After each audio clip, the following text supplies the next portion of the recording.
Welcome to Best Thing This Week. But this time, we're doing the best thing of 2025. And this one's going to be specifically about movies and TV. This is the official show of the best things we celebrate in our lives through the Fandom Foundry. I'm Todd Oxtra, your host for tonight.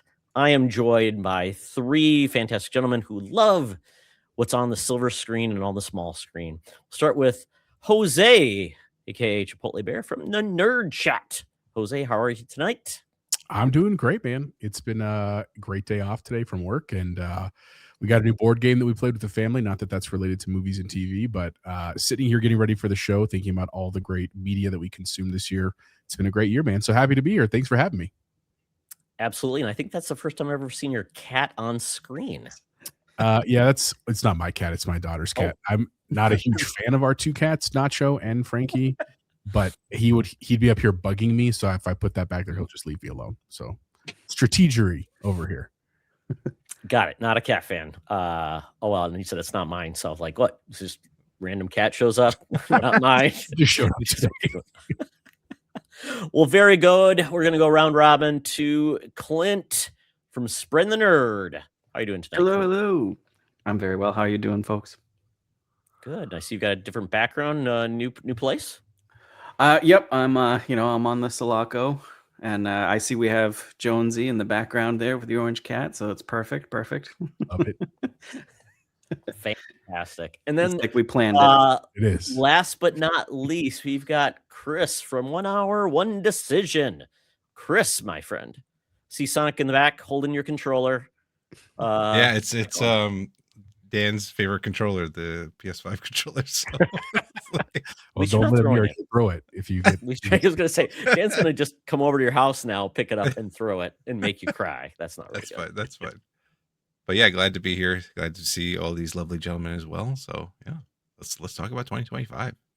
Absolutely. So tonight we're gonna be talking our best of 2025, and I even added in a new to you, meaning something that's a little bit older that you finally got around to watching, which is great because sometimes we forget about the stuff that is from the past. We finally catch up. So with that though, I want to look back at the year 2025 in movies and TV. We had I've got a link here from Empire that kind of hits some of the big stories, so we can add that on really quick. And then if there's any personal things that got you excited about movies and TV this year, let's go ahead and talk about it. First, a big director, we always lose a lot of people, but David Lynch passed away. An auteur, indie guy. And you think about what he goes back, Wild at Heart, Twin Peaks, Eraserhead, still making his content years later till the very end. Really interesting guy. Died of smoking, lung cancer, so please, folks, don't smoke in 2025. Let's see. Moving on to February. This is exciting for me. Buffy the Vampire Slayer is officially getting a comeback without Joss Whedon. It's bringing back in creators Sarah Jessica Parker. So she's in it. That's a big news. No, Sarah Michelle Gellar is going to be in this. It's really going to be fun, and they're bringing back as much of the cast as they can, and it should be interesting to see Buffy now as a mom Slayer. So excited for that. Then we move on to this is a big news, at least for the Bond franchise. Amazon now has creative control of Bond. Previously, they just owned the IP, but the Broccoli's always controlled it. It had total approval. So at this point, Amazon can do what they want to do now. They can make Bond drive Amazon delivery truck. He can watch Prime Video. I don't know. What do you guys think about this? Do you think it's a good move or bad move? I think it's great for Amazon because they got it on the cheap. I don't know. I'm on the fence. I love Bond, but I also don't want to see Amazon have a bunch of Bond things. I don't need a Bond series. Let's get the movies out a little more often, but let's not go crazy. I just want to say there's an update with the cats at Jose. Now both are there. Yep, they're both back there.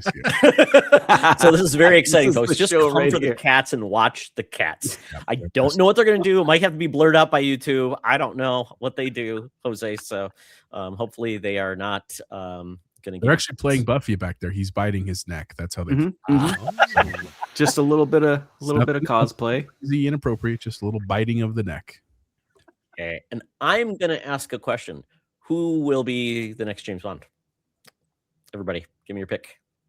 I want Idris Elba. I wanted that Bond too. Yeah. I heard that rumor too. That would have been sick. Mhm. But it's that the kid that was in Gladiator 2 is like supposedly like the one. I in think the so, running, yeah. right? Which is fine as well, but no, I thought Idris Elba was like full on the class, Yeah. the way he talks, everything, which I thought it would have fit perfectly, but Yeah. He's a do I little know? old. Yeah. Yep. But he should be in a James Bond film, regardless. Something. Yes. Get him in there. Make him the new Felix Leiter, and he can put on an American accent. Switch it up. I would say I know. What's his name? Was in Godzilla. Was also played Quicksilver. Oh, dang. Aaron Taylor Johnson. Aaron Taylor Johnson. Yeah. Yeah. I know he's been in some really great things. I really like him as an actor, so I'd be curious if he can get the part. But yeah, I'll be curious who they pick.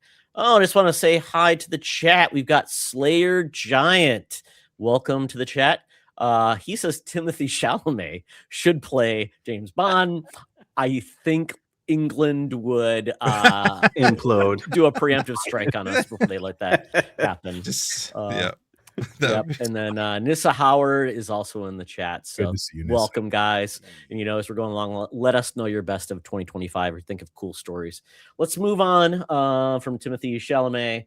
We're going to move on to Avengers Doomsday. We've gotten all the weird chairs, the empty chairs with names, and then we finally got those small snippets of I don't know what they call them, micro trailers. And we've gotten 3 of those, I believe, so far, which is probably leading up to the Super Bowl trailer. What do you guys think? I mean, we've got Steve Rogers showing up with a baby. We've got Thor. the Thing Thor, meeting Thor, Black Wakanda, which Panther. looks like, is M'Baku now the king of Wakanda? I don't think. I thought it was. Because I thought he said he said, I thought he introduced himself like he was the king of Wakanda. He always says that, though, right? Isn't he always like? Does he claiming say? the I mean, I'm throne? wrong. Yeah. But I don't know. Let's I don't know. see. What else? And then we had the X-Men. Yeah. We had That both was a cool Magneto one. and But that was the best one Xavier. for me. with Cyclops. Looks like Cyclops is finally going to get his due. Wearing the old. Finally get 90s some era real costumes. Sentinels. Yeah. Yep. Yes. Yeah. So excited about that. very cool. And this is I believe this is a December movie. So before this, we're going to get Spider-Man as well. So it's going to be a big Marvel year. Mhm. Yeah. All right, let's go on. Then Nissa says Marshala Ali should play Bond. Once again, you can't have an American play James Bond. Sorry. He's a great actor. I just want to play Blade, to be honest. Yeah, I know. Yep. All right, let's see. And then, did you guys hear about this? Neja 2 in China was the biggest movie in Chinese history. It's a sequel to an animated film there. It's actually, I believe, on Netflix. Mhm. And it just overtook everything. It made $2.1 billion. Yeah. Jeez, that's crazy. I just made my kids watch the first one this weekend. How was it? And they liked it enough that they went to watch the second one. So I was like, okay. Yeah, it's on the watch list, but I just haven't gotten to it yet. Okay. We have another person joining the chat, Baldwin Soulfire. Hopefully I got that right. He says, I've not watched anything Marvel since Avengers Endgame. Well, maybe that's a good thing. Maybe it's a bad thing. There are some good things in there. I would say it's going to be hard to catch up before Doomsday, but maybe just watch a recap. It'll only take 3 hours for a recap. And then there's going to be this weird Beatles project that's coming out, which is very weird. There's going to be essentially, I believe, 4 different movies focusing on each of the Beatles, but they're being released on the same day. Interesting. I hadn't heard of that. Yeah, I knew they were making one, but I didn't know it was cinematic event. It hits cinemas on April 7th. And then it will eventually go to streaming. Very odd, but the cast is going to be Joseph Quinn, Barry Keoghan, Paul Mescal and Harris Yeah, Dickinson. Paul Dickinson. Mescal. Harris Dickinson's the only one I don't know, but good cast. Yeah. All right. Here we go. Next story. A lot of Star Wars news. We've got obviously movies happening. We've got some new things happening. Not a lot in the TV realm. We are getting a Darth Maul series. Anything on the Star Wars side that has you guys particularly excited about? I am stoked for Starfighter. Not till 227, I think, but Yeah, I'm excited. Ryan Gosling. Oh like my god, Mandalorian movie Mia coming up, Goth. exciting. Like worst name ever though. They Mandalorian and Grogu, the movie. I mean, Yep. Like, I didn't know what it's about. That's why there's okay. You don't want to be It's confused. direct. this is the Netflix era, right? So like you have to be very clear about what it is. That, so Now that I know what the plot's about because I saw the title, I'm good to go. I was worried. Yeah, so we are also I mean there's supposed to be a couple new trilogies, so but realistically it sounds like we're only getting one movie in 2026 and then we're getting a couple of TV drops. I know a couple of animated things are coming out, New Visions, and then also the Darth Maul series. So Yes. we'll see how they do.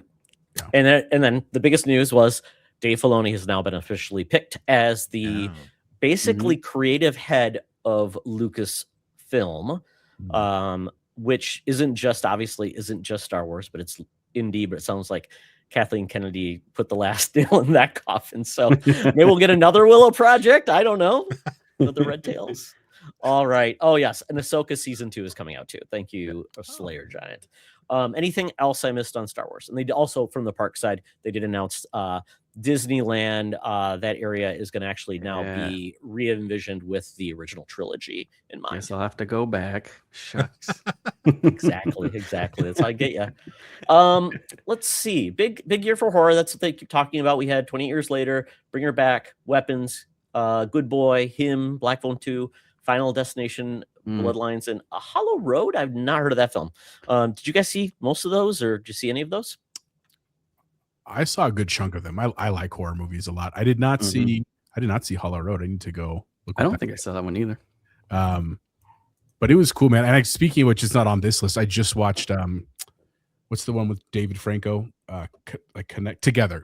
Together. Oh, that looks so creepy. Yeah, like, it was wild. Like I was like, I do not know where this is going, but I was really happy with it in the end, and superbly acted and stuff. So really cool year. Like I also liked Weapons, loved Sinners, of course, which was super great. Yep. I still need to watch Black Phone 2 as well. And I started Bloodlines and I haven't finished it. I need to do that as well. Bloodlines is fun. The Monkey too, right? Monkey, that was on my list. Was that this year? Yeah, it was early this year. Yeah. Wow. I forgot about that. Yeah. Good Boy sounded really cool. I mean, that's a horror film from a dog's perspective. Yeah, it's pretty solid. Okay. It's on for streaming. It's on AMC, I think. Okay. Yeah. And I've heard about Bring Her Back. I do not want to see Bring Her Back. That looks horrific. Not for me. It's not for good, me. but yeah, it's a trip. All right. Let's see. Then let's move on to apparently Wheel of Time is no longer going to be moving forward with more seasons. It's a show that I probably am being blamed for because I think I watched the first 4 episodes and then something else distracted me. I watched the first season and I was like, all right, this is kind of good. And then like the second season just was like, I don't know, it just dragged for some reason. And I was like, I'm good. Like, and I think Reacher was like came out at this around the time that I started to watch The Wheel of Time. I was like, this is so much better. I'm sticking with Reacher. I heard it's gotten better in subsequent seasons. The first season's a little slow. It's a book series I never really got into, so I didn't have anything really to connect me to it. Yeah. And then we have the Harry Potter reboot, which is essentially going to be more of an adaptation of each of the books. So you're going to get each season is going to be one of the books, which is good for a lot of people that like the books and thought a lot was missing from the movies. And we have the new trio. They look so young. When I saw this picture, I'm like, they look like they're more like maybe barely 6th graders, 7th graders. So well, that's how they were in the originals too. Remember when? I know. Well, it's like the Stranger Things, right? You always think of like how they look now, and you look back, I'm like, oh my god, they're babies. They're so small. Yep. So that I think is going to come out next year, but the cast looks pretty cool. I know people are still divided on the creator of the show or creator of the series, but a lot of people do love what she has brought to them personally in regards to the characters and things like that. So I'm not going to judge if you like it. We are big fans of that. We did go to just Universal in California, and my wife spent a lot of time there as well. So let's go on. Doctor Who, just right now, if you're a big fan of Doctor Who, it's been really struggling the last, I would say, since it went to Disney Plus, unfortunately, and Disney was helping the series. It just has struggled to find a new voice, a new reason. But apparently, it's kind of on pause right now, and we'll see how that goes. I mean, have you guys been keeping up with Doctor Who at all? I have not. I don't think I've ever watched an episode. Oh, really? It's so weird. Like, I know Doctor Who is right up my alley with everything, but like Chris said, I just haven't. I've seen like a few episodes here and there. I haven't watched it, which is wild because it's a show I know I would like, but I don't know.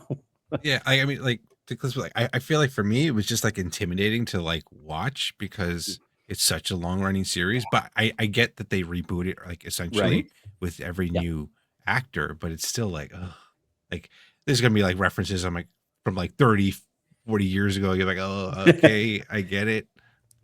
Is this like the ninth Doctor? How many Doctors are we on, Todd? Oh, there's more than that, I think, because they've had so many iterations. I think Tennant, there was one Doctor who was just one season when it came back.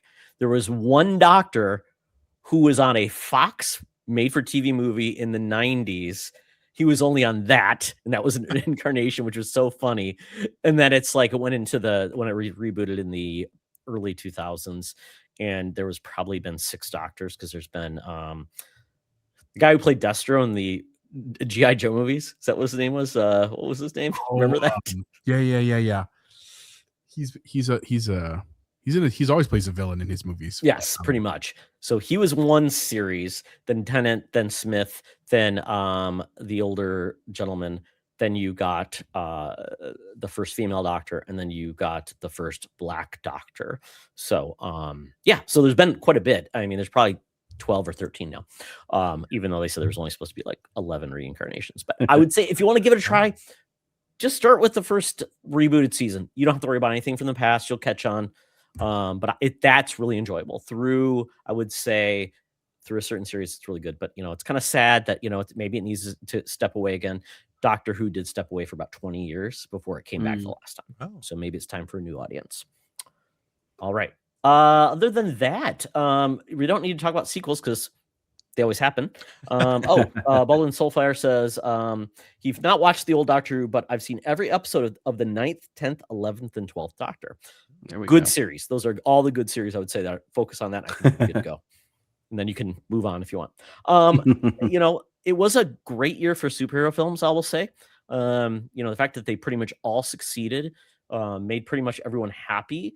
But obviously the box office is lower for superhero films. But I think the fact that they nailed Fantastic Four, got Superman right, and then I'm trying to think, was there another film outside of that? Or is it just wasn't Thunderbolts this year? And Fantastic. Yes, it was. Yeah, which I liked. I loved Thunderbolts. I thought it was really good. Jose, did you see them all? I did see all of those. I'm trying to think. I did not see Daredevil, the new Born Again stuff. Not because I don't want to. Me neither. My daughter, who's 11, I've convinced her about a year ago to like, let's get into Marvel. And so we literally started from the beginning, even into like the shows. She still hasn't seen Loki, but I think she's seen all of the shows and all of the movies. But we just watched over Christmas Thunderbolts, Fantastic Four, and Brave New World. So like we're like basically caught up. We have a couple Daredevil's one. She hasn't. She didn't see any of the Netflix stuff either. Just because it's just so much. We're now trying to get into X-Men because of Doomsday. So like we're on the Wolverine, like the one in Japan right now. So like it's wild. Wolverine. Yeah. In hindsight, there's so much. I like that movie a lot, except for like the very end, it turns into like a weird, just really hardcore superhero film, which I'm like, Silver Samurai. Oh, okay. I mean, like I said, I enjoyed it because I was goofing out, but I'm like, yeah, depending where you land. But yeah, I did not love the Captain America movie. I felt like it was so disjointed, felt like it was trying to force things. And that came out last year too, didn't it? Yeah. Yeah, it did. Yeah. I haven't seen that one. Yeah. It's bag because I heard that thing to throw in there. And after the Captain America series, where so much of it was about him accepting being Captain America. I felt like we went through the same story arc Mhm. again. Story. It's like, yeah. Yeah. And Harrison Ford just in the let's just put it this way. Liv Tyler is in this movie. Spoilers, but it's the worst thing I've ever seen in my life. It's like she was filmed off screen and then put in front of Harrison Ford later. Oh no. Maybe I will watch it now. Time for that. just for that. So really, the only bad news I really have is we had the stupid thing called Tilly Norwood, Oh yeah. an actress who was completely AI. She was saying that she was going to be an actress. I don't know if this is real or fake, but it was basically embracing all the things that none of us want. Humans being replaced. Yep. Bad juju. Apparently she had an agent, which I don't know how that works because who makes the money? Right. I mean, is it Gemini? I mean, Straight to Google. Someone else created her. well, yeah. So it's like I don't know how that works. Company in Europe or something like that. Yeah, it's so weird. Wild. Just so weird.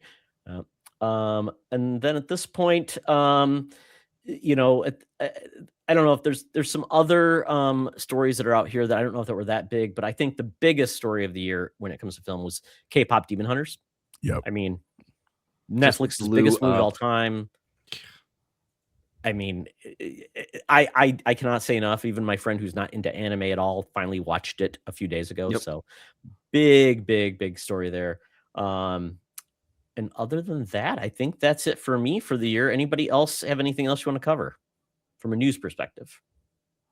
No, other than K-pop won a Grammy, so that's cool too. Like it definitely fits into that as well.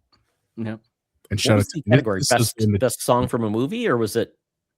I thought it was Song of the Year. I thought it was Golden one, but I could be wrong. Oh, wow. I don't Oh, I watch was just wondering what was like category. Was it just I'll look it up. Song Yeah, of the year? I think it was best song. Yeah. Because they have what albums and singles, and they have Yep. like other. What is it? What are the all? It's like weird names for things like going back to records, right? Singles and then albums, and yeah. 2 Golden Globes, Nessa says. 2 Golden Globes. Yes, we'll see how that goes for because Golden Globes does do like Netflix. I don't know what the Oscars are going to do. I don't know if they're nominated, but you know what? I'm glad I see. they're adapting. Oh, it was Yeah. nominated. Yeah. Nominated for I 4 th- things, including Song of the Year. Yeah. Okay, great. So I Yeah. think that's the whole reason they released it in theaters for what, like 2 weeks, is so that they could hopefully just get to- that Oscar nom. That's what everybody's For worried your about Netflix, right? Buying consideration. WB. Yep. You know, maybe that's the biggest news. Well, the other biggest news of the year is like somebody is going to own Warner Brothers very soon. And Yeah. it's almost like There's some 6 drama of one, with that. 7 Huh? of the other. Did I do Yeah. 6-7? Did I bring back Oh 6-7? no. Oh no. Jose, for Please you. leave That's it that for in me, gentlemen. 2025. Have a good night. Leave that there. Thank you, Todd. please. There we go. Best animation, best original song, Anissa. Yeah, but yeah, it's really going to be who owns them. I think I have a preference of one, but I just don't want it to impact movie theaters. But Yeah. Netflix has said they will allow 45 days in theater, which is not very long, but it's better than nothing. Yeah. It's better. Well, didn't they originally say only like 14 days or something originally? That's And dumb. Don't they like I money? was like, no, thank Don't you. they like money? I right? mean, I guess it's just like So for them, dumb. it's not even worth it because Right.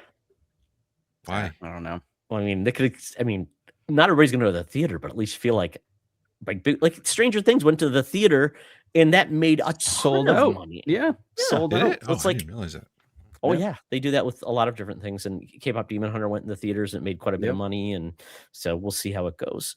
So that's a look back at 2025. You know, depending on what your thoughts are, most of it I felt was pretty positive in regards to like Yeah. the projects we're getting, which are great. So, and oh, Butch, oh my goodness, he says I see 3 very handsome gentlemen and 1 weirdo who likes Limp Biscuit. Man, Jose, he's so mean to you. Man. Whiskey Rick. Hey, another fine gentleman I see. Yes. Oh, the nerd chat's in too. I love Limp Biscuit. Jose, I'm guessing that's you. That is me. That is me. Like, I was wondering. I would never know. I'm like, does Dan ever take over the count? I don't know.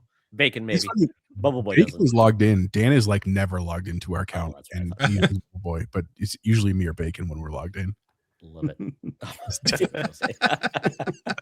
All right. Well, let's move on to why we're actually here, and let's talk about our best of 2025. With TV, though, we're going to look back to something you watched that was new to you in TV that you didn't watch previously, and you're like, hey, this is awesome. I'm glad I finally discovered it. So let's go round robin. We'll start with you, Jose. So the truth is, I don't have a whole lot here that I went back to this year that I didn't go in the past, just kind of continuations. I do like shows, but it's hard for me to commit to shows because I don't have I spend most of my time gaming when I'm have the time, and then other than that, I'm usually working, and a movie is easier for me because like shows, I want to pay attention to like the story and stuff. So the one that's kind of, I don't know if it wasn't in 25. The only one that I could think of was Landman. So Blake and one of my friends from the show, he's a huge, who's the writer for all those movies? Taylor Sheridan, is that who it is? Taylor Sheridan, yeah. He loves Taylor Sheridan stuff. He's seen all of his shows. And I liked Yellowstone. I think I saw 4 of the 5 seasons, and then there's a pretty big event at the one. At that point, I was like, okay, I'm done with the show. Jose, it started in 2024, like November 24. So then we'll allow it. I'll count it. Love it. So he was raving about Landman, and sure enough, I very much enjoyed it. So I used to be, I'm a principal now. I used to be an economics teacher, and so like that whole thing with oil, understanding like our economy, that is fascinating to me. And that's only really a portion of the show, but I thought that part was cool. So that's the one that I would count as the thing that I started that was not in 2025 for me. Very, very good. Clint. Probably for one that I would say Peaky Blinders. I had originally started it a long time ago with just season 1, and then I don't know, just fell off. Loved it, but I just fell off of it. And with the announcement of the movie coming out in March, I think this year, I was like, okay, I got to get back on it. I love Cillian Murphy anyways, so I think I binged it in like last month. I think I did all of it, all the seasons. Phenomenal series. The acting, the set pieces, everything is just so good. So yeah, definitely watch that one. So quick question about that. What does Peaky Blinders mean? That's basically their gang name, so to speak. I'm not sure where the Peaky comes from, but they carry like the razor blades in their hats, and when they would fight, they would like try to get it in their eyes to blind the people. So I'm not sure where the Peaky comes from, but probably something that I just didn't catch. But it's kind of crazy with his career, and he still goes back to a TV series. That's pretty awesome. Yep. But yeah, Butch says, I never watched that, but love Cillian Murphy. So yeah. And then it's phenomenal. It's really good. And the seasons aren't too long either, because it's your typical British show where there's only like 6 to 8 episodes. It's not like, over here where you can get 10 to 17 or something. Very, very, very good. I learned something today in StreamYard, how to actually share the comments. So I feel really, really smart and interesting. So I don't have to actually 2026, the year of Todd. I know, it's me. It's me. This is your year, Todd. Never too old to learn, Jose. You should be proud of me. I'm a continual learner, lifelong education. CE, as they call it. Yes. And then Chris, how about you? Shows I started watching. Let's see, what was it? There was a bunch. Like my wife and I started watching the Apple TV series, their video game. Mythic Quest. So good. Great show. Started watching that. Right. So that was it's been pretty good so far. And what else? I watched season 3 of Salsa King. I don't know if that counts as like a show that. Anyway, Salsa King. Like Tulsa, the dance? Tulsa, not Tulsa. Oh, Tulsa. like I'm excited about this. I like salsa. Yeah. Both. Started Severance as well, and I've been watching so many clips of the show. I was like, I have to watch this. And Toast of London. What's his name? Oh yeah, with what's his name? Matt. Matt Berry. Yes. Yes, that looks it's so good. It's so weird. Up on my so YouTube, so weird, but I love it. It's just it's such a quirky show. But yeah, those are some of the shows that I definitely watched this. There is actually a spin-off of Mythic Quest that's out there too. So when you finish up, Chris, you can watch it. It's kind of an interesting one. It's called Side Quest. It's awesome. Yeah, very, very cool. And my favorite thing about Mythic Quest is every season they just have a one-off episode that has nothing to do with anything else, and it's really usually they're really wonderful. Yeah, I did. They Yeah, tied that up one. the story. They're just like totally out there. Right. Correct. And then how they loop it back is pretty cool. So good. Yeah. Okay. Oh, We've already had our Poker first Face season retraction. 2. Yeah. Oh, Poker Face. That's another show I have to get into. Butch already has a retraction. So negative points, Butch. It's because he doesn't like Limp Bizkit. Yeah. Mm. Negative. That's what happens. Yeah. So he's continually wrong. No. All right. Let's in my pick, this was hard because there was 2 shows, and I'll just say both because it's, hey, why not? Nobody Wants This. I wasn't remembering when it came out, but I finally started watching it this year. It's really just a fun romantic comedy with Adam Brody as a Jewish rabbi who is just single, really cool guy though, really unassuming, and Kristen, blanking on her name, from The Good Place, and Not Kristen Wiig. No, Stewart. no, not Kristen Stewart. Bell, No. Kristen Bell. And she's a professional podcaster and makes lots of money. So it's not real. And she does like relationship shows. It's very funny, very good. It's very from the heart. Love it a lot. Yes, thank you, Butch. I appreciate it. And then the other one was Man on the Inside.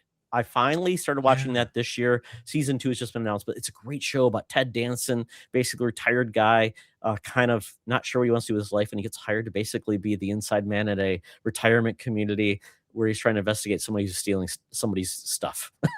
It's so beautiful. It's a great story. Love it. It's amazing. Ted Danson has really had a renaissance. Season 2 did come out too, by the way. Yeah, I need to watch that now. Yeah. So once again, things drop and I try to catch up. All right, let's get on to the main event. Top 5 best new TV series of 2025. So let's do this. We'll just go round robin. We'll start with 5, and then we'll go from there. It doesn't have to be in that order. It just could be the top 5. You don't have to give it a number 1 or 2, but we'll go through our top 5 shows of each. All right. Jose, start with you again. So I just finished this one over Christmas break, and I think it actually it's when the last episode came out, but I absolutely loved it. Was Welcome to Derry on HBO. Like I loved all the iterations from when I was a kid, and I actually went back and watched both of the movies before I started the show because I was like, I just want a refresher of kind of the story. And man, it was just, you have to like horror. You have to really be okay with some pretty graphic scenes and concepts. Oh yeah. The way that they tied it to the history of the stories and the characters and just American history as well, and the time period that it came on, so good. Such a cool show. Definitely recommend it for any horror fans out there. But I loved Welcome to Derry. Really, really good. If we have a shared show, we can all talk about it at the same time because that's one of mine as well. Yeah, that's I'm not complete with it. I'm still watching it, but I know I'm in for a ride, and I've not heard anybody say, "Wow, it ended horribly." No, it's phenomenal. Everything that Jose said, and also Bill Skarsgård as Pennywise, just amazing. Everybody did a fantastic job. The kids were great, but he's just made for that role type of thing. Just so good. Yep. Creepy guy. Yeah, got it. It's such a cool concept because essentially they can keep going back if they want. Obviously, this one's a little bit more talking about the origin, but also with Stephen King, I feel like this is bringing in the Derryverse, whatever you want to call it, kind of like Castle Rock was. So it's kind of cool to see it from the perspective of these characters, which is really good. All right, Clint. Yes. What about you? What was your number 5? Let's see. We talked about it. I'm gonna go with Task on HBO. Let me pull it up so I don't actually butcher what I'm trying. Mark Ruffalo leads a a task force, basically an FBI agent. And there's a gentleman, I can't remember his name, who is the bad guy, so to speak. So there's these group of people that are knocking over drug houses and stealing their money. And Mark Ruffalo is tasked with chasing them. But the guy who plays the main bad guy in it, he's super, super good. And he was originally Tom Pelphrey. I think so. Oh, yeah. But he was originally like on like daytime soap opera. So because Oh. this was the first time I saw him, and I was like, this guy is amazing. Like, why haven't I seen him? And he's like, daytime soap opera. I was like, what? If, But yeah. really good. If that's who I think you're talking about, then like he was in Ozark for a couple seasons, and he was amazing in that. Oh, okay. But yeah, phenomenal. If you like any type of like criminal type of show, very on the edge, super, just really, really good. All the cast was good. Yeah, that guy right there, he's so good in it. Yeah, and it's And like his niece, Ooh. yeah, I believe his niece it plays in it. She was in something else. She's very good in it. Mark Ruffalo definitely gained some weight for the show and embraced it. And yeah, just there was a lot of like you really weren't sure what was going to happen until the very ending episode. So yeah, it's coming, Fable. It's coming. Fun fact. Sometimes I will call my dog Bark Ruffalo. Okay. Yeah. I see nothing wrong with that. And you shouldn't. Welcome to the chat, Fable Root. Appreciate your joining us in this journey. We're on best TV shows. Task is on that list. Task is definitely on the list for me to catch up to in my, unfortunately, my pile of shame. I have quite the pile as well. Don't worry. Okay, Chris, you're number 5. It's got to be Paradise. It was on Hulu and all that stuff that came out this year. My wife is really into This Is Us, and she's like, "Oh, this show, and it's got Sterling K. Brown." I was like, "All right, let's just watch it and see." And it was, yeah, Just like This Is Us. I mean, kind of. It has like is there a crock pot flashbacks in Paradise? I can't remember. You know what? There might have been. Might have been. But the Paradise was good. But I felt like it could have been a little bit shorter. But they just kept doing like the flashbacks and flash forwards and stuff like that. I'm like, I really enjoyed that one too. Apparently, it's getting a second season. I didn't finish it, and I think I'm on the last episode. So, come on, I know I'm horrible. I'm like, I gotta pick up. That's going to be a common theme. I'm almost done with it. I'm horrible. Okay. Yeah. All right. Well, very good. Well, I won't hit on something that's already been hit on. I will now pivot to Alien Earth. Why not? It was requested. This is a show I know a lot of people are like, oh, the ending was bad. I enjoyed it. I really did. It probably did some things that people disagree with, and it went different ways, but I really appreciated a different approach and what they can do with the Alien franchise. So I really enjoyed it. I really love the main actress.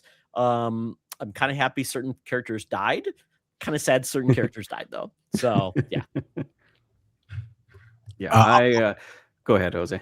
I was just gonna say, I agree with you, Todd. I really loved the show, and like as a fan of all the series, all the way back to like '79 in the original, and even like Alien Resurrection, which I know people don't even think about because it didn't do well. I really liked the show. I like that it introduced like other monsters, and it was like very realistic about how just violent these creatures are, and they're like untamed. But there were also really cool elements with. I don't want to spoil it, but like with what some of the characters were doing and stuff. And it was awesome. I'm grateful there's a second season because that really made me upset if it's like this really cool cliffhanger and this really cool world that they built. And then it's just like, oh, sorry, it didn't make enough money. So I really, really liked it over. I was every week, at least with Bacon loves that universe too. We're talking about that piece of it. And so really excited for that, for what comes next. The other aliens they introduced were amazing. I just thought they were so cool. They expanded it out to say there is other life forms out there. So like good. And I sorry. Oh, I was just gonna say, I think that's what I really liked because I'm a huge fan of Alien itself, but I thought it was super cool to just expand the world. Like there was like 3 warring factions of like Weyland-Yutani and the other ones.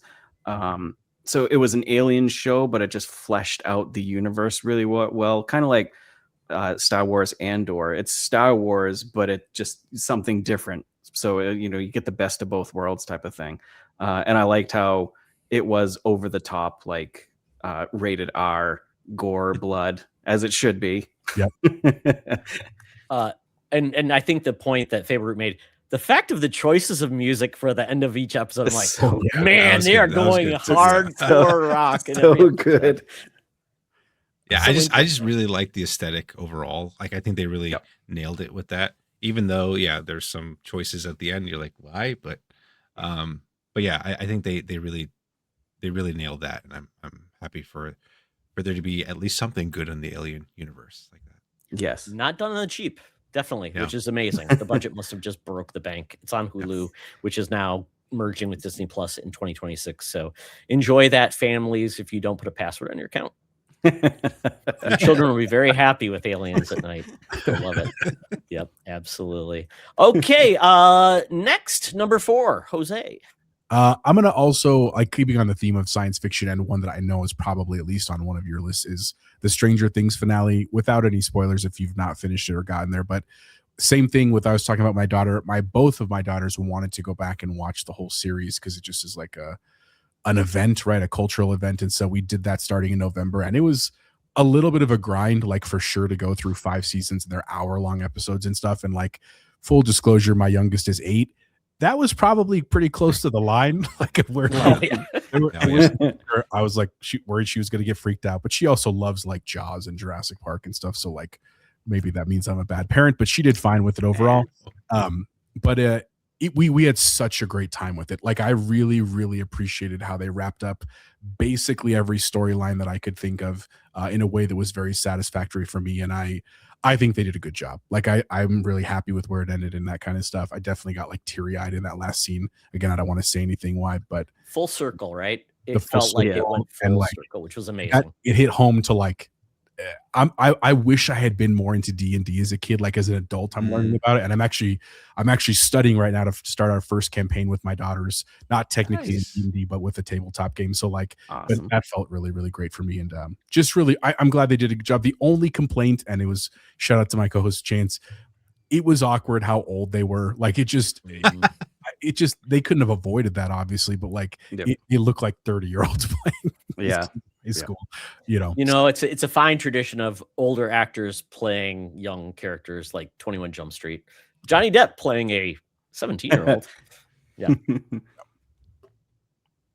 All right. Clint, number 4, unless you've already used up some of yours with similar, which is fine. Let's see. Pretty much talked about everything I was going to talk about. So on just like season wise, the season 3 of Squid Games this year was phenomenal for me. You know, the closure of that story arc.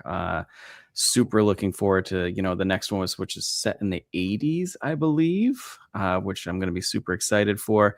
But yeah, that whole, 2.5 or season 3 was phenomenal. I just love Squid Games in general. I think the acting, writing once again is on top tier. So, but good and a good finale, which is hard to come by sometimes. Yep. Mine like season 4 or episode 4 of season 1. I'm doing pretty good, I think. You'll get there. Hey, Freight Conductors in the chat. Welcome, Freight. All right.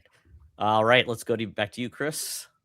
Number 4 or yes. I mean, Your Friendly Neighborhood Spider-Man was quite good. I enjoyed that. That was I especially when they were talking about like some of the changes that they were doing. I was like, huh, is this going to turn out well? And then yeah, it did. I had a good time watching that. So that's also my list, Chris. I really enjoyed it. I like the animation style. It was amazing. I like the take on the different characters. And it's really fun that it's a different version of Spider-Man than we've gotten in other storylines. So which I really appreciate it. And we're getting a season 2 of that, I believe, next year, but we're getting X-Men this year, I believe. We're getting X-Men 97 Part 2. Oh, yes. Can't wait. Oh, so good. All right. For mine, I'm gonna go with, so we're talking about like second seasons and/or season 2. Hard to believe that dropped this year. I was a not believer of Andor season 1 until episode 5, when the crap hit the fan and he was arrested on the planet. I felt that's where the series ultimately could have just began there because it was so good. And then from there, it just went on, and season 2 picked up the pace, and it just felt like this feels like what Star Wars has the potential to be Yep. if someone's allowed to do that with Star Wars. I just thought it was amazing. The performances were so good, and I didn't care if there was any Force mentioned, any Jedi, any funny comic relief. The show didn't really have any of those common tenets you get in most Star Wars things, Mhm. and it excelled. So Yep. once again, and I'm glad the creator was allowed to say only 2 seasons. Boom, I'm out. Drops the Nice. mic. Yeah, phenomenal. And as I stated before, it was like it's Star Wars, but yet it's its own thing. Like I said, there's no Jedi, there's no of that comedic type of thing. The writing phenomenal. I think it was up for like 14 Emmy nominations, and it won like 5 or 6. So I mean, the proofs in the pudding, so to speak. And it I always rewatch the first season, and I'll probably rewatch the second season because some of the Star Wars stuff that has come out, I'll consume it because I'm just a huge Star Wars fan. It's not always the best, so it kind of like washes my palate. I love Andor, and I would love to see more Star Wars shows like this that just expand the universe. That's not about always the Force and stuff. Yeah, so I'm showing the trailer if anybody's watching right now for Friendly Neighborhood Spider-Man. Check it out. Like I said, animation style is pretty cool, but I totally agree. And some of those speeches that are in Oh, Andor season 2 or in yeah, season 1 yeah, are amazing. Skarsgård. It just another Skarsgård that just sells the role again. Absolutely. All right. Let's go back to Jose. So kind of similar to Stranger Things, one that a show that wrapped up this year that me and my wife actually both loved was Righteous Gemstones on HBO. Just a like silly fun Danny McBride and Edie Patterson and what's his name? He was from Workaholics and Pitch Perfect. I can't think of his name right now. Adam Not Goldberg? Divine? Brody? No. Divine, yes. Adam Divine. Adam Just Devine? it's very, very wildly inappropriate. Like it is not a family show, even though it's about a religious family. John Goodman's also in it, but like literally gut laughing. Just because I really like Danny McBride's humor. I've loved all his shows, Eastbound and Down and Vice Principals and all those. And it wrapped up this year. And same thing. I really just appreciated that it got to have a finale. I think they did a good job with the story and the finale. And even though it's just like it's crazy and silly scenarios that are like not real and stuff, but definitely it's also one of those where like if you're ultra religious, full disclosure, maybe not the show for you because No. a lot of fun at like traditional religion, mostly Christianity. But if you can get past that piece and just enjoy the show as like a comedy, it's very, very good. My mom is a super hardcore Catholic and she loved the show, which I was a little surprised about, but I'll take it. So it was good. I was Thank God surprised the Catholics weren't showing on the screen. It's all Baptist, right? Pretty much, right? Yeah. Yeah. I was surprised that they had a season 4 because I thought season 3 it wrapped up pretty well. I did too. So I was like, okay, cool. Yeah. I'll definitely have to check that out. Very cool. And just to let you know, Jose, I am on episode 2, season 1 of the Righteous Gemstones. So I can see a trend with me. All right, let's go to Clint. Well, we talked about Andor. Another one to throw out there, Alice in Borderland season 3, which is the Japanese show where it's kind of like Japan's version of Squid Games is probably the best way, but these people get transported to an alternate Tokyo where they're just transported, but none of the other citizens are, and they compete in games to win time, and they don't know why they're there or anything like that. Electricity doesn't work. You have to have like canned food, so it's kind of like a post-apocalyptic as well as defeating these games. And there's the games are based on a deck of cards, like 3 of diamonds. That's the difficulty. King of spades is like the hardest, or ace. And the different face card depends on the game. Heart is, a game where you most likely have to kill somebody. Clubs is a team game. And then you get like groups that form together and stuff. Solid show. It's just like a spin on Squid Games type of thing. And that's on Netflix. Oh, I've heard of that. Yep. Cool. All right, Chris. All right. Mine is a show. I don't know if it's a limited series. No, I think it is supposed to come out with a second season. I believe it's called The Residence. It was the murder mystery show, where it was like based in the White House. Oh, And Oh, the yeah, lady yeah. from Orange is the New Black is the detective. Yes, The Residence. Yes, and it was so good. It had a huge cast, and unfortunately, Andre Braugher was supposed to be in that show, and then he passed away. So, I mean, they replaced him with Giancarlo Esposito? Esposito as the character, but phenomenal cast, and it was really well done. And I love mystery shows, so I was really excited to check it out, and like there's some humor to it too. So in the same kind of way that you would see like a Knives Out or whatever kind of humor, I'd say it's in there too. But yeah, it's good stuff. love it. Very cool. So let's move on to really have two more. So my last one, I lied. The Studio. I love comedies. Sometimes comedies don't get enough love. This is a fantastic show. Great season. Love it, basically. Oh, we lost Chris. Oh, We'll see. must have hit if he X by comes back. mistake. That's what happens. Might have exited. We'll bring him back, maybe. I don't want to remove him. I'll leave him. He'll come back in.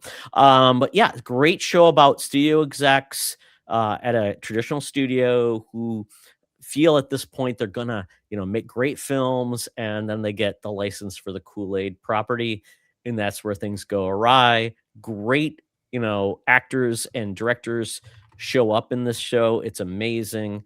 It's great. I just love it. I love the ending as well.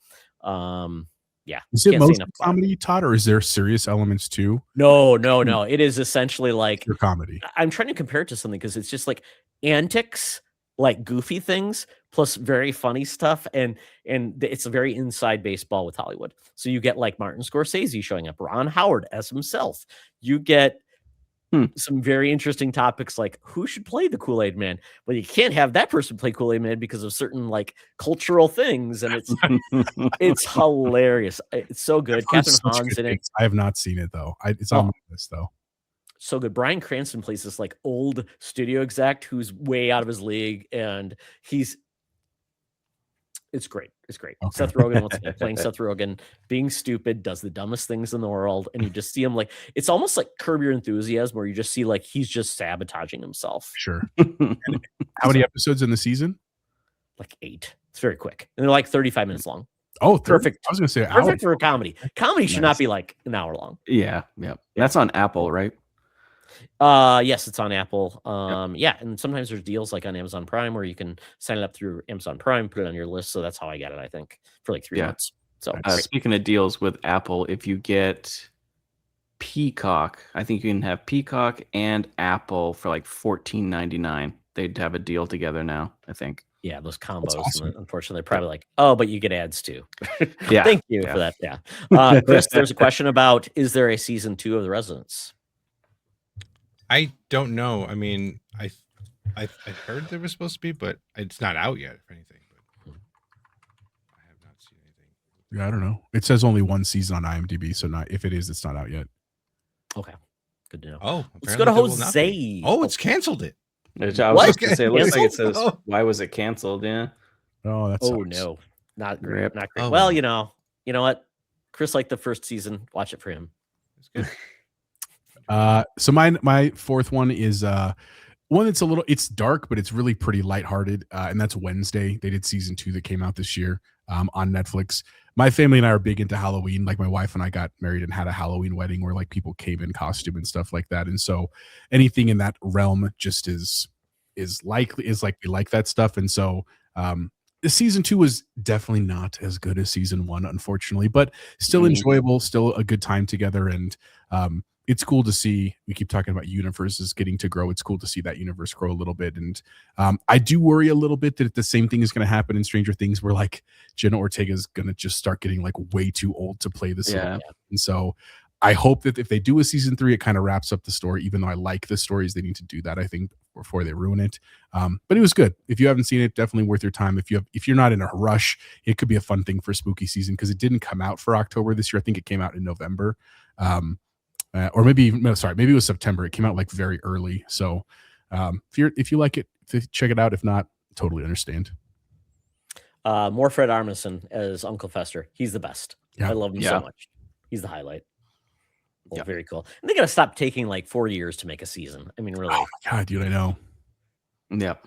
People are busy like you, Todd. You only watch 2 That's episodes. true. of a show. True. I can't even watch a show and move on. So, guess they're watching out for me. They'll give me time to watch it. That's why I hate drops. Everything drops at once. I know. I'm already 5 years behind. Clint, I guess we're wrapping up unless somebody else, unless we have more shows to talk about. But let's move on to you, Clint. Like Jose was talking about earlier, Landman season 2 this year. I also watched season 1 this year as well, together. But I just finished the finale of season 2, like just before hopping on here. Really good, really, really good. There's some plot holes here and there, as with any show, but I could watch Billy Bob Thornton act in that all day, every day. He is just amazing in that. And then season 2 added Sam Elliott, which is of course just a classic. But the writing, even though I said this plot holes, is so good when they're with the banter between the characters and stuff. Very, very good series. Very, very cool. Chris. I said presidents. I said that. Yeah, this was actually a pretty good year for like TV shows and stuff like that, I'd say. What was the other one that I just had to tip my tongue to? Now I am forgetting it completely. And Your Friends and Neighbors. That was John Hamm, Olivia Munn, a couple other folks here. It was, yeah, it started off pretty good, and like they're like kind of lulled at the middle, and then like I guess kind of finished off meh at the end. But like it was just interesting because it's filmed a lot in my area. So it was just kind of like it was kind of cool to be like, I know where the rich people live. No, not I'm on the outskirts. All right, I'm just I'm like pining for just those, looking in. Yeah, yeah. It's like I need to go visit their house. Yeah. So, but it was a pretty cool show, and interesting to see that kind of perspective of a down and out rich person trying to get his life back together in a different kind of way, I guess, by stealing his friend's stuff. So yeah. Hey, you know what? You got to do what you got to do to live the high life, Yep. So Yeah. Lock your house, guys. Because Chris might be looking around. Yeah. He's learned, taking notes. So for me to wrap things up, I probably have to talk about this show because it was very important to another person, and that is Shogun. Amazing show. I can't believe I forgot that. Oh my God. So I know. It was so fantastic. early. I thought, was that a 2024 show? But no. Yep. Great adaptation. Okay. We already previously got a mini series of Shogun back in the, the glory days, and TV with I forget, Richard Chamberlain, I think. So I'm glad they got to make the version that probably James Clavell really wanted to do. So good. Yep. I have one more, if anything, but it was another. I gotta say, I've been watching a lot of Apple TV shows, and this is another one. Murderbot was really good. That's on my. That's another show I need to start watching list. too. It'll be It'll be for next year that I talk about it. Yeah. But it was very good. Well, very good. Any other last? I will say once again, I did love Daredevil Born Again season 1. So that was probably the one show that I was so happy because I was iffy on Daredevil on the Netflix series. But I think this is a return to form. So really great if you want to check that out. So let's get into movies. So very quickly, before we get into best new to you movie prior to 2025, Clint, I have a special category for you, my friend. Yeah, I saw that. What's up with what this? is your favorite popcorn bucket of 2025? Oh, as I look at my collection, I really liked the Avatar one. Honestly, it's way too big and it's absurd. But it's like I don't have it because it is absurd. It's a whole like I forget the name of the flying mount or whatever that they fly, but it's the whole bird dinosaur thing, and the bucket is in the middle. It doesn't hold that much, but yeah, it's pretty cool. The Tron bike was super cool. That had like the LED lights in the middle of the wheels and stuff. Oh, super awesome. But yeah, you caught me off guard on that one. You know, But those popcorn those buckets. come to mind. Popcorn buckets are huge everywhere. I was at Disneyland, and there was popcorn buckets of everything. Oh, really? I mean, yeah, and I almost bought one for Jurassic Park because it actually was the character Gon. Do you remember Gon? He's that little mini dinosaur that was in Tekken 3 as a guest character. They just took Okay. that model and made it a popcorn. I'm like, I really wanted it, but it would Awesome. not fit in my suitcase. Awesome. So there you go. Yeah. All Okay. right. Yeah. Okay. So Clint, there you go. Just want to make sure you got a shout out in your popcorn bucket fascination. I need like in a world when you got a setup for all my Galactus popcorn bucket head that was buckets. $80. Holy cow. There we go. Okay, let's get into the best new to you movie prior to 2025. Jose. So I mentioned earlier I love horror movies, and one of my good friends at work, her boyfriend he's into Shudder, like the service Shudder. Oh yeah. And so, like, full disclosure, early in the year he gave me his login and was like, check it out, man, you might love it. And so sure enough, I did. And so sometime around like August, I finally subscribed myself. And it's just you really have to love horror. That's literally what it is. Shudder is all horror movies. And it's Jose, you want a pro tip? sure. AMC Plus gets you Shudder. Yep. How much is AMC Plus right now? Do you know? Like $8 a month. Oh, Yeah, it's not I bad thought at it was all. being Just like get 12 AMC for Plus. Shudder. I'm gonna have to. Yeah. I'll switch it up. Thank you, Todd. Yep. Good tip. But anyway, I've been going back watching a ton of films and found out all these people at work that were also into horror. So like, it's been nice just connect with people that way. But the one that has just stuck with me, there was such a cool movie. It's actually a Spanish movie. It's called Aterrado, which means terrified in Spanish. I had never seen it before. I'd literally never heard of it. And this my Spanish teacher work was like, you got to watch it, dude. It's so good. And it legitimately is one of the creepiest horror movies that I've seen like ever in my life. Super, super good. So if you ever have a chance to see it on Plex or streaming services or unnamed services, pirating or anything, check out Terrified. Super, super cool film, but it was new to me this year. And I really liked it. And then the director made a second movie called Where Evil Lurks, I think is what it's called. Also really creepy and different. I still like Terrified better, but that was the new one to me this year. And so excited for I still got a lot to watch on Shudder. There's a lot on there. So yeah, there is. Great. Yeah, a lot of great miniseries, a lot of great documentaries. It's a great service if you like horror. Yep. Clint, new to you. Let's see. For 2025, let's go with Warfare, the first one on my list, probably. That is done by, I think it was, it wasn't, no, I'm Alex thinking of the Garland? wrong name. Did you just Alex Garland, thank you. But it's set in Fallujah. I'm gonna like murder that. Joseph Quinn. There's a few other actors in there too. I think I've said it. I think I said it with Todd as well. The best thing that I can say about this film is that it made me uncomfortable the entire time I watched it. Just because it was so very realistic. It wasn't like that war propaganda type of thing where it's like, oh, cool explosions and stuff. Like, it felt like you were in with this team the way that they were filming it. It felt like you were one of them. The sound effects were ridiculous. Joseph Quinn puts on a hell of a performance. Honestly, everybody does. But the first like 5 minutes is like cool comedy type of thing, and then the next like 90 minutes you are like trying to remember to breathe because it's just so constant in your face. It's just, if you like any type of military film that's more realistic, definitely go with this one. Great pick. Alex Garland is killing it. Yeah. Thank you for that. Excellent. Chris. Oh man, I've been watching a lot of recent movies, but one that I had to watch, and I'm glad I did, was Better Man.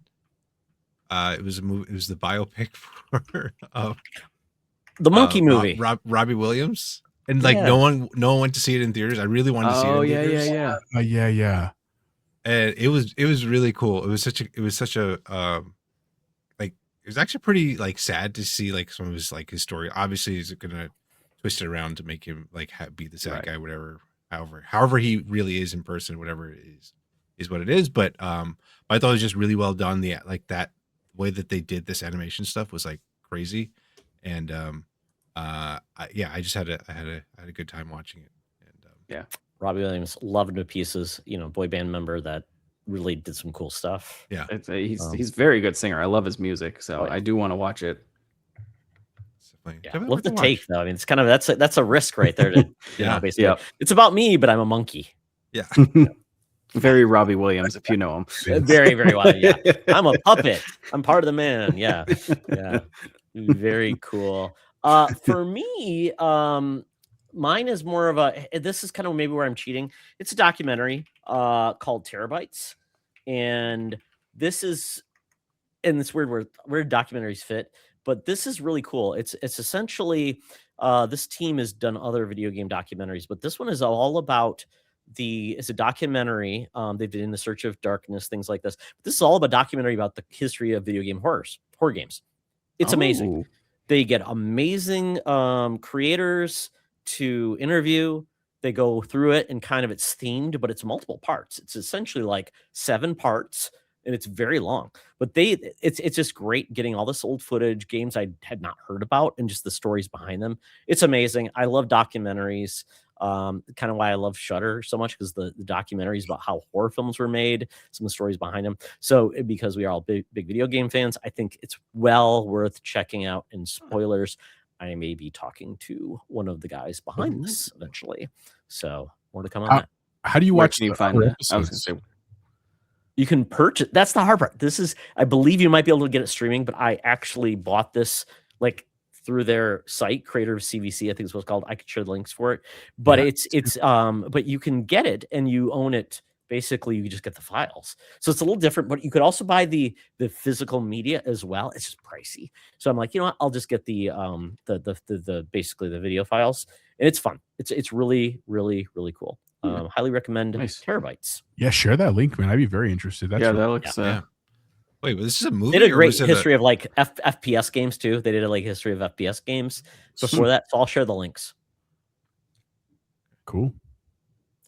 All right. Well, gentlemen, the way it is, we're doing this live. So I need a Todd break. So let's give us 60 seconds. You guys can talk amongst yourself if you want. I'll be back in a second. This is live, folks. This is how the sausage is made. Todd does go to the bathroom during this podcast. So please talk about anything you're excited about. We're going to talk about this, but what are you excited about in movies, in TV in 2026? I'll be back. Project Hail Mary for me. Oh, me too. Same. So you guys I'm super excited. I read the book and I was like, I need to watch this movie, and like especially with the guys that Into the Spider-Verse guys doing it, writing it. I was like, oh my god, this is gonna be so good. Yeah, my wife read the book first. She reads, like, we are definitely that couple where like I go play games and she goes and reads. Yeah, very happy. But she read it and was like, babe, I think you'd really like this book. And sure enough, one of our buddies also recommended it. And so she bought it for me for something. I can't remember what it was for. And I burned through that book in like 3 days. Like, exactly. It's like I couldn't put it down. It was just that good. I was like, yeah, I've got it queued up on my Audible because I was gonna buy it, the book, but then I heard the audio book is really well done by the narrator, so I was like, I'll do that, I guess. So I think that's my next one. Nice. But anything Ryan Gosling, I'm a fan of, and space, I'm there. Like I'm all for it. Yeah, 100%. I was gonna say, what's funny too is because I saw the trailer before I started reading it. Right, the very early trailer that came out, and so when I read the book, I just always pictured him as the as the Oh, character. did you? Right. Nice. But my wife was like, because she did the audiobook and then read it in like the hard copy. She was like, I did not picture him like that at all. Yeah. She was like, oh, really? And I was like, I think that's a great casting for the character and stuff like that. So I'm super psyched for Project Hail Mary, dude.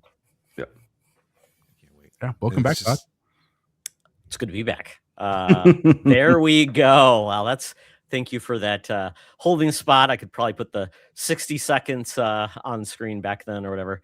But you know, we're big guys. We can do this. So let's get into the best of 2025. We'll do a round robin, and to speed this up a little bit quick, we'll keep it to just 5 rounds. If we repeat it, we'll just talk about it then, and you can just skip that going forward if that makes sense. All right. Let's start with Jose. What is your number 5? I'm going to try to pick some stuff that like are not the major big ones. So I'm going to start with just one that I had such a great time with. And that was Predator Badlands.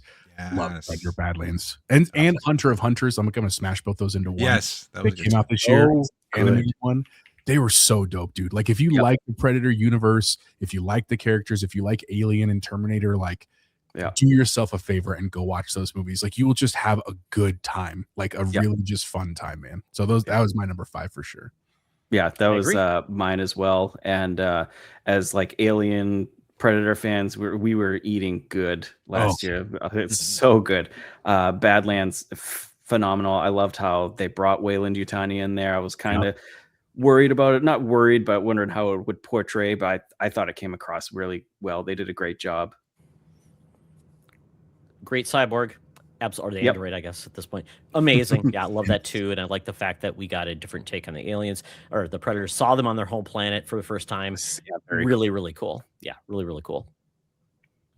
Clint. Let's see. Let's go with. I'm gonna go with Train Dreams, which is on Netflix at the moment.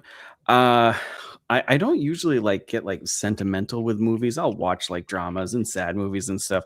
This movie, I watched it a month ago, and I swear to my core soul, I am still like hurting watching this movie. I was a wreck folded up in a chair after this film, just because it was so. It's probably one of the best films I've seen cinematography wise, with use of colors and the way the music was done. Acting was top tier. And the movie is just sad, but it's just so well done. There's a few instances there where I was just bawling, but I was at the same time, I was like, this is so good. Phenomenal film. If you don't mind getting wrecked in your soul, definitely watch this. Great writing. The use of colors with like the greens, blues, and stuff. It's just top tier. Very, very, very good.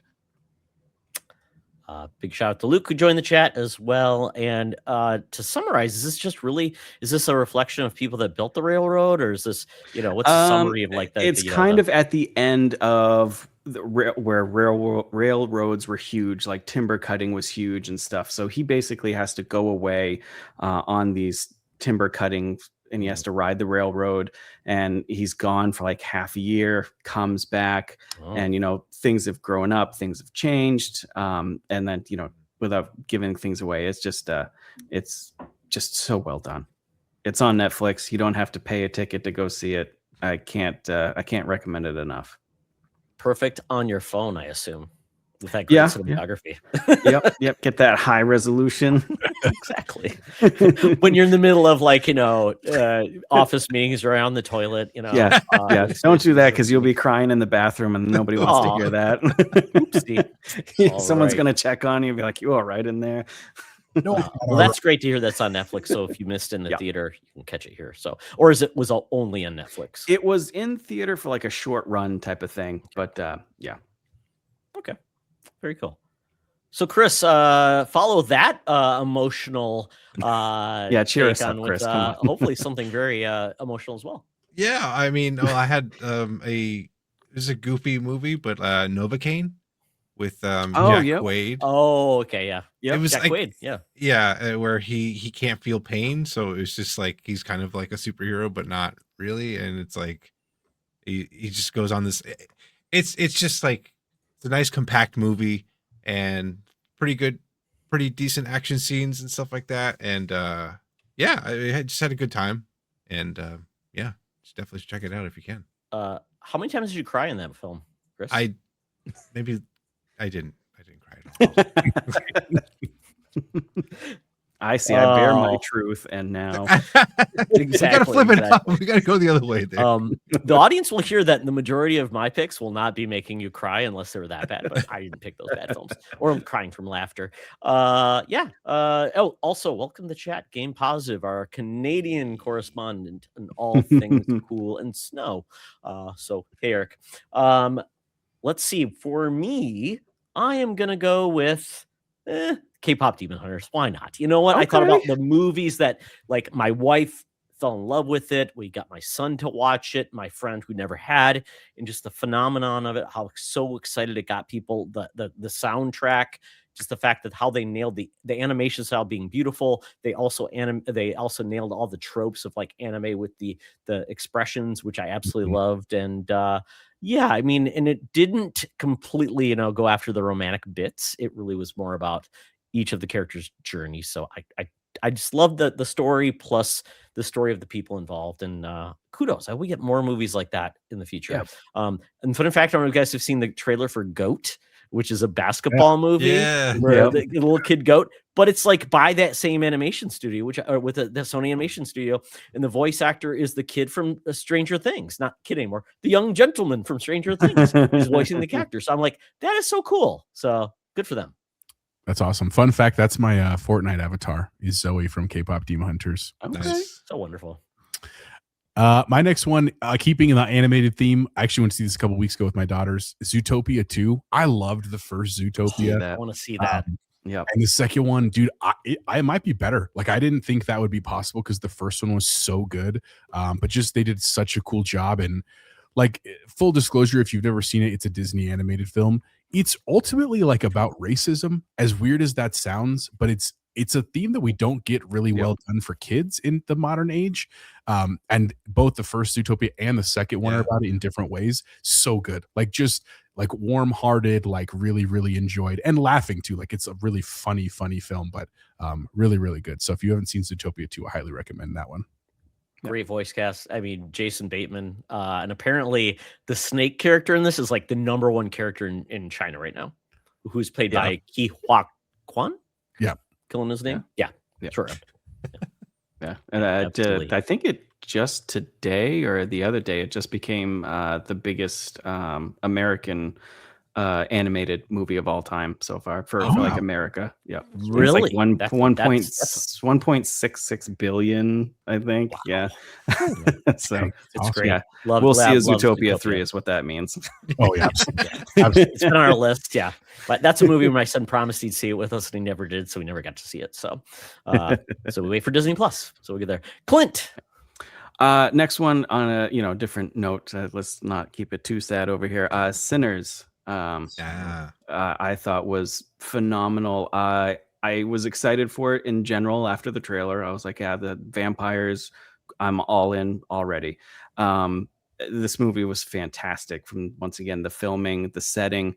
I liked how it was a really good story before we even got to the vampires. So we really connected with the characters. Yeah, all scenes were great, but that music scene before like the vampires came and stuff, just really, really good. Loved it. Doesn't it just make you so mad that they canceled Blade, dude? I'm just like, all of Michael B. Jordan is now Blade. Yep. Marshall Ali is too old. Loved Sinners, and the fact that I just saw The Bone Temple with Jack O'Connell. I'm like, who is Jack O'Connell? Oh no, he was the Irish dude from Sinners. I'm like, oh my god, he's amazing. So I love Sinners, where they revisited the role of music and all of these things. It's such an original take and just amazing. It was Dust Till Dawn, but with actually like a real good kind of story and acting. How dare you? Dust Till Dawn has a phenomenal story. Oh, it's got a phenomenal It does. Salma Hayek as Yeah. well. Oh, yeah. Let's cut to the chase there. Yes, absolutely. Okay, Chris, you. I'm going to keep with the theme of Jack Quaid and Companion. Oh, it's a good one. That was That's a fun on my movie. list. Yeah. That's was a on my fun list. movie. Companion was really cool. Like again, like I don't tend to watch like horror or like I guess this is more of a thriller than a horror. You guys correct me if I'm wrong, but I would It say felt like a thriller, yeah. Yeah. yeah. But yeah, I think it was just really well done, and especially I loved the marketing for this because it's like Mhm. it was just like First you didn't know trailer, what was right? happening. What the Yeah, hell? you're like what is Yeah. going on, Yep. and like that's what really got me intrigued to watch this movie, and I'm glad I did because it was. a good It time. outdid Megan 2, is all I'll say. Yeah. And the best way to go into that movie, because Todd and I at the beginning of the year had done a show on for about Companion, and thankfully Todd was like, "Hey, do you want to go see this film?" I hadn't heard about it at all. I just watched a trailer after he told me about it. I was like, "Sure, it looks good," and I went in blind basically, and that is the best way to go into this movie. Just Yep. so good, a lot of fun. That was on my list too. Yeah, fun movie. All right. So wow. That would lead me into a movie where I didn't know exactly where to put it, but a sequel that definitely pivoted more than I expected, and that is Black Phone 2. Black Phone 2 really felt like it took the mythology of the first film and pivoted to a completely different type of horror film. Don't know where this will go. Don't know if it's going to be more that you can add to it, but I appreciated it. The only thing I think a lot of people complain about is the death count. I don't think anybody actually died in the film. People were injured, but I don't think actually anybody died I in don't it. think so. If you think about it, where it was like, oh, Yeah, but I now really you mention it, I was yeah, that was a really good one. I was worried about how it would be as much as I liked the first one, and I think, like you said, the mythology type of thing from the first one, I think they did a great job. Excellent. Let's go to the next round. Jose. Is this 4 for me or 5 for me? Sorry. I think 4. I think it's All right. cool. I'm gonna do one that's like totally random that I just really enjoyed because like I have so many good ones over here, but like it also is another horror one, but I don't know if you've heard of it. It's called The Ugly Stepsister. I've heard about that. So it's like a VOD, right? No. It's basically the story of Cinderella told through the lens of one of the ugly stepsisters, except that it's like it takes the role of like that Cinderella was kind of the one. She wasn't the villain. That's not the story, but the story is about like the stepsister really loves the prince and really wants to win him, and it's like the length she would go to try to like beat out her sister. But it's a horror film. Like let me be very clear. Oh God. So it's like there are scenes where like without trying to spoil things where like she's trying to get her foot in the shoe, right? Like in the story, and like obviously it's not going to fit, and so like in a fit of rage, I don't think I can show a trailer for this, Jose. I wouldn't show it. But dude, it was a very creative take on the story, and man, if you like horror, if you can stomach it, there is one scene at the end of the movie that I was not prepared for. I don't want to realistic plastic surgery. I believe this one would be, right? No, that's early in the film. That's because that's like in the trailer and stuff like that. And that one that's gnarly too. And that scene, like you just like literally tensing in my seat. But there's a different one to like her trying to lose weight that I don't know if it's real or not. Like in the sense that like it would really happen. But if it is, whoa, it was wild. So do you want people to see this? I just added it to you're not giving It's like done. Let me know what you think, but it's just one of the things, the reason why I like horror, it's not that I like being scared. It's that I feel like it's one of the true last places where we get such creative stories because there's just no to what you can do. Yep. And I thought this was a great year for horror and stuff like that. So just one in case you hadn't heard of it, because again, I loved Weapons. I loved Monkey. Weapons was great. All the things that we said. This is just one that like you may not have heard of. It's pretty cool if you like horror. Awesome. Very cool. Yeah. I talked to somebody else about that, and they'd mentioned that movie, and I'm like, interesting. Yeah, I thought it was VOD, but maybe it got some type of theatrical release, but I wasn't aware of it. Yeah, I thought it was very limited, but I think it was out for a little bit. Okay. Just update for anybody in the chat if you're interested in the national championship game, 14-17, Indiana, fourth quarter. So there we go. Clint, back to you. I'm gonna go. Anything I can show in a trailer? 28 years later. That's what I'm going with. You should be able to. Yes. You should be able. I believe so. I'm a massive 28. You can't 28 fan because there's days, weeks, What even 28. refer to it as now, right? Universe. So 28-verse. Yes, the 28-verse that works. I thought I was just glad that we were getting another one, but just really, really good. The classic Danny Boyle filming from the original one. Jack O'Connell's only in it at the very end. Definitely a lot more in the new one, but the new character Spike and what's the other guy's dad? I can't remember his name is. Was That was Aaron what's Taylor his Johnson? name? Is Aaron Taylor It Johnson? was too, right? Aaron Taylor Taylor Johnson. Yeah, Thank you. Yeah. Once again, He- great actor. Yep. Yeah. He's in this one. Ray Fiennes, phenomenal. Yeah. It just I love, like I said, I love the 28 series. So this was a great. I really enjoyed it, and it really set up the second one that just came out phenomenally well.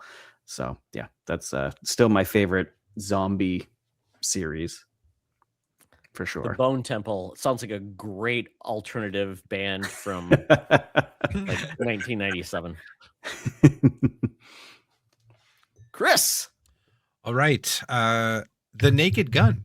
I watched that. Great Dude, pick. I was going to put that on my list. I love a good comedy. pick. It was Good pick. it was so goofy, and like, I don't think they make these kind of movies like this, especially not in theaters anymore. And it was just fun to watch that, and just there were definitely a lot of moments where I just belly laughed the entire. It was so good, so goofy, and I think it's like the guys from Lonely Island, or at least one of the guys from Lonely Island that directed it and like maybe helped write it and stuff like that. But so it was a good time, and I definitely want to watch that again now that I'm thinking about it. So It's so good. Yeah. Yeah, and I fully believe, not just like with this, but bring back that satire comedy. yeah. We need it back. It's just so good. Did they also do the Chip and Dale movie did. too? Yeah. Great movie as well. Yeah. Amazing. If anybody's not seen the Chip and Dale movie on Disney Plus, it was great. Yeah. We don't get many horror comedies anymore, which I kind of miss, because comedies and rom-coms and certain movies have been moved to the streaming era. But yeah, great. I absolutely loved it. So many good. It is also a great way to make those type of parody films relevant again, because I know we're supposed to get a new scary movie. And those movies started getting really bad towards the end, like Epic movie, disaster movie. Yeah. Excellent. All right, for me, as we start wrapping up, I think we're coming on the end.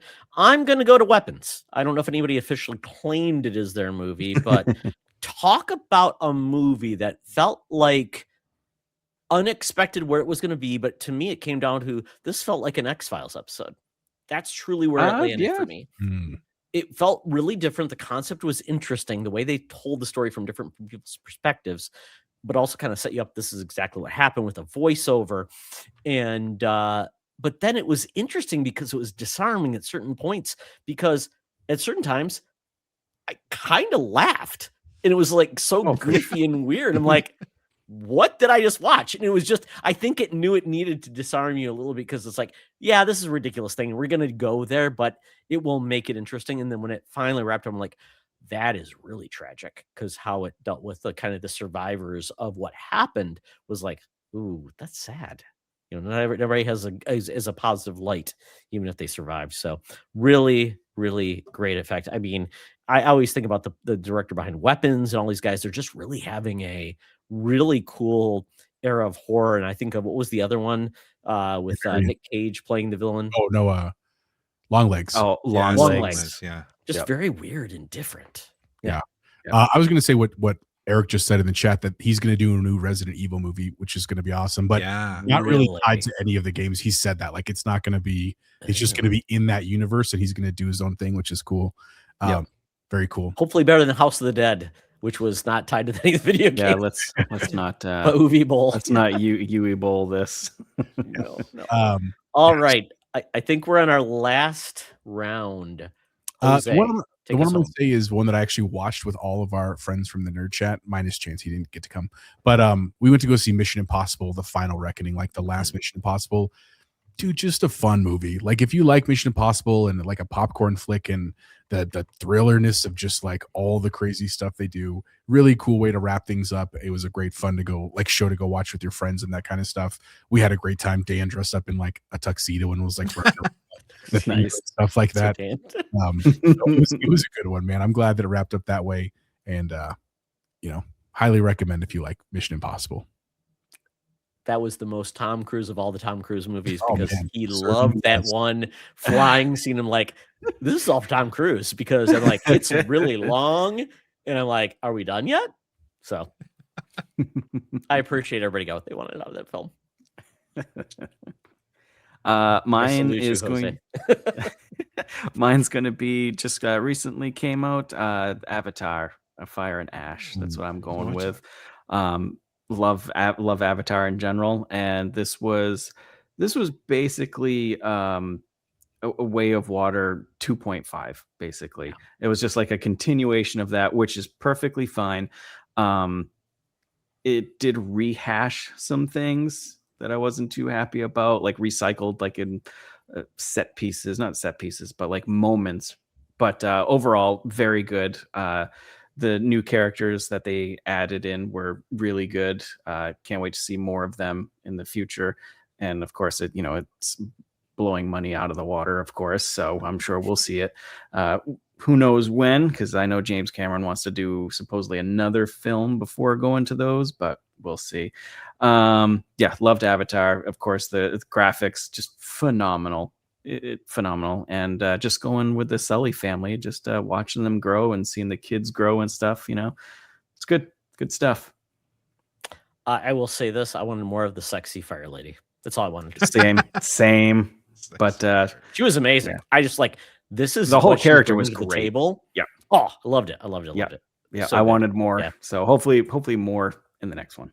I don't think the Sullys can lose any more characters. So they gotta No. either have more kids or something's gotta happen. All right, Chris. Yeah. This one, for me was I was really excited when I heard it was being announced, and I'm a big Edgar Wright fan, so The Running Man was one of Nice. my favorites of this year or of 2025. I know a lot of it's kind of like some people were like meh about it, but I just loved like I think he did the closest adaptation to the books or the book, sorry, or short story. I don't know. Anyway, the point is he did really well, and there was like a little nod here and there to the original film, and yeah, I really had a good time watching that, and even dragged my wife to go see it too. I was like, I was ready to go there and watch it by myself because I was like, I'm all for it. But she got to see what's his name's butt, and so she was good too. Oh, Is that out on streaming yet, or is it only theaters right now? It is. I It's don't know, on soon, theaters right? anymore. Paramount or something. oh, Oh, really? is it? Okay. I think. Yeah.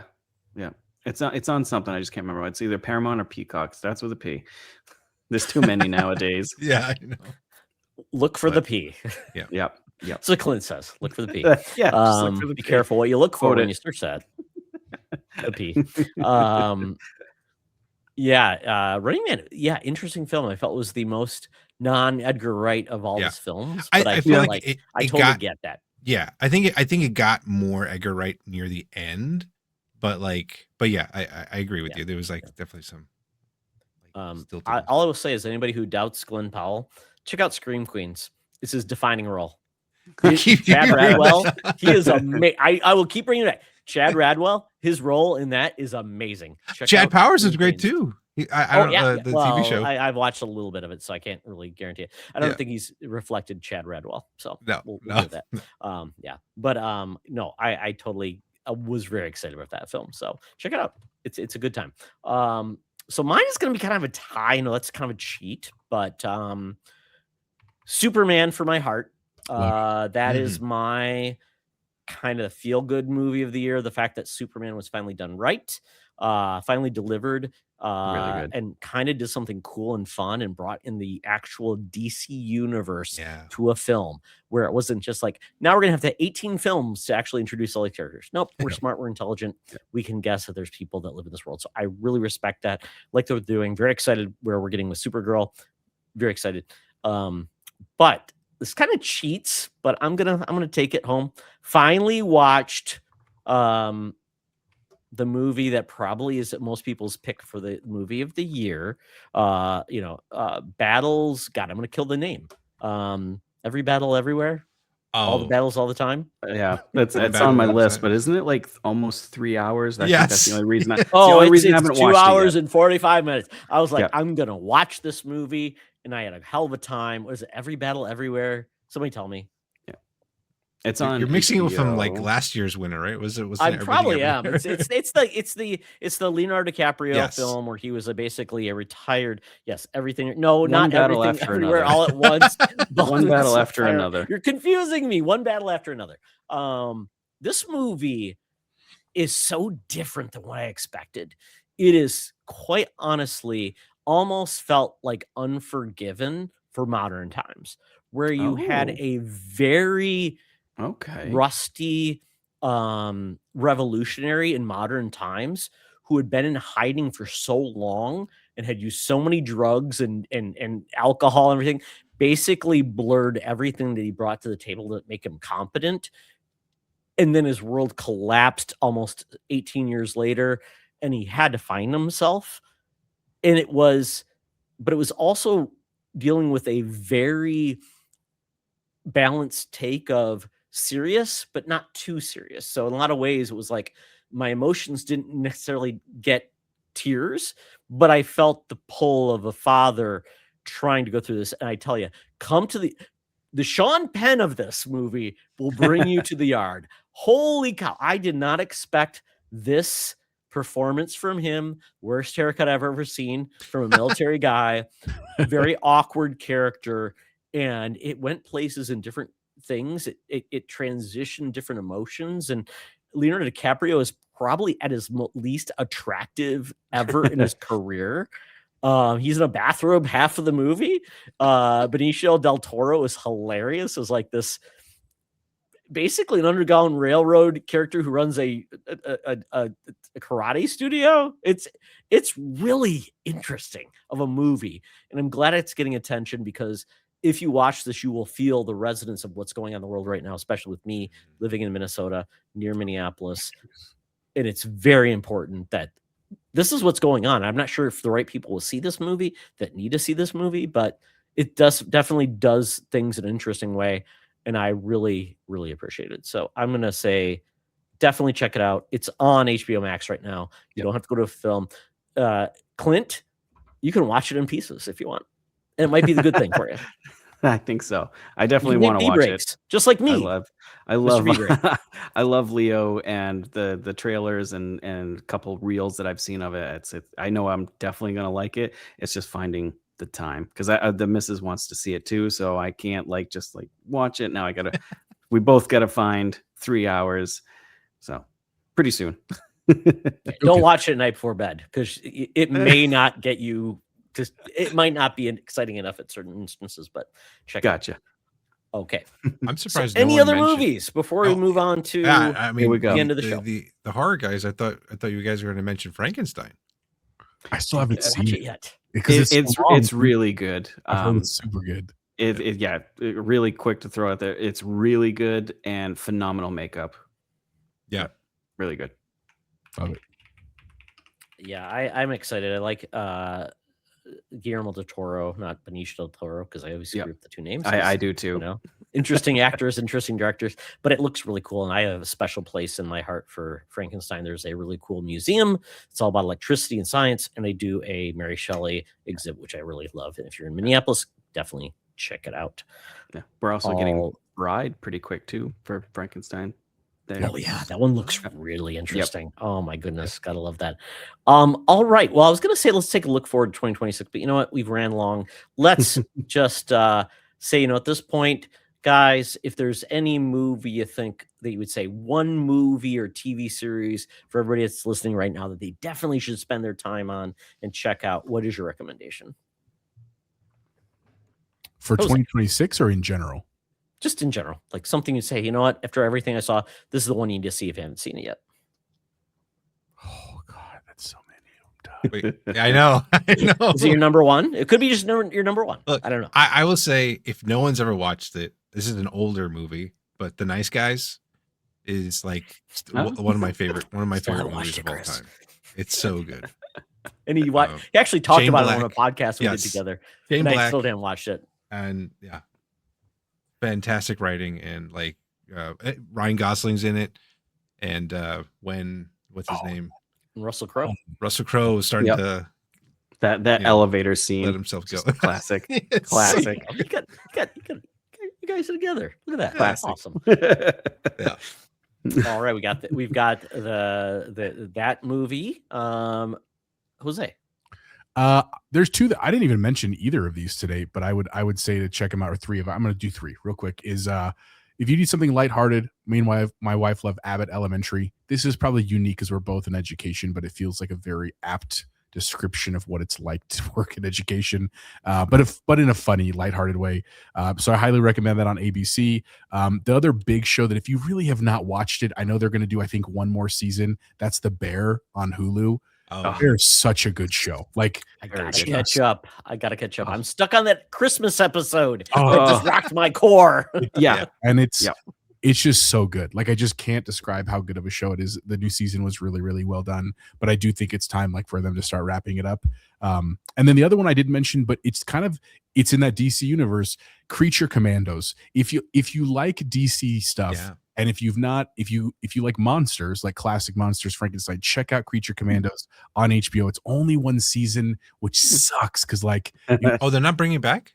I don't think so. I heard that it was canceled. I could be wrong. Like, I don't know where I heard that from. I think they may have only planned to do one season. Yeah, to be but honest. it's super cool the way that they do it. And who's Hop from Stranger Things? I'm just blanking on his name. David right now. Harbour? He plays He Frankenstein plays in the Frankenstein. show. Frankenstein, yeah, he does. And it's Oh. a cool story, like 8 episodes. Definitely for adults, even though it's a cartoon. It is absolutely not for kids, so don't show it to kids. But There's cartoon sex, kids.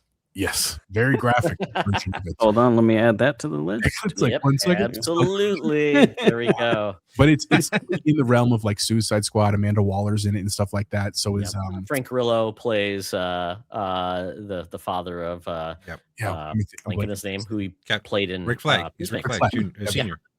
Rick Flag Senior's in it, but really, really good, man. And cool animation. Like, definitely check out Creature Commandos. Super cool. Oh, sorry, I probably shouldn't have showed that. And then There goes- Robot was a Robot Commando.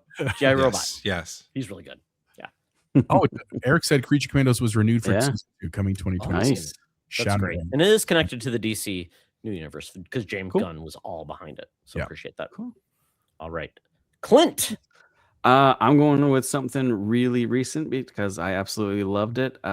Just watched the 28 universe, and Bone Temple was phenomenal in general, and it just comes full circle. I audibly gasped and almost cheered in the theater. So very, very Amazing. excited. Such a unique Is this take done? on a Is it franchise. done now? Or No, There's one no. more, and it's going to be 27, I think, where these two are like really close, which is great. But now, yeah, it's going to be like a 2-year wait, basically. But yeah, super, super good series. There's a low point with, I think it's like 28 weeks later, which it's good, but I enjoyed it. It was but just yeah. a weird, Yeah, different. it was just weird for it. Mhm. But yeah, definitely check out this universe if you're into there's zombies, so to speak, but yeah, just phenomenal.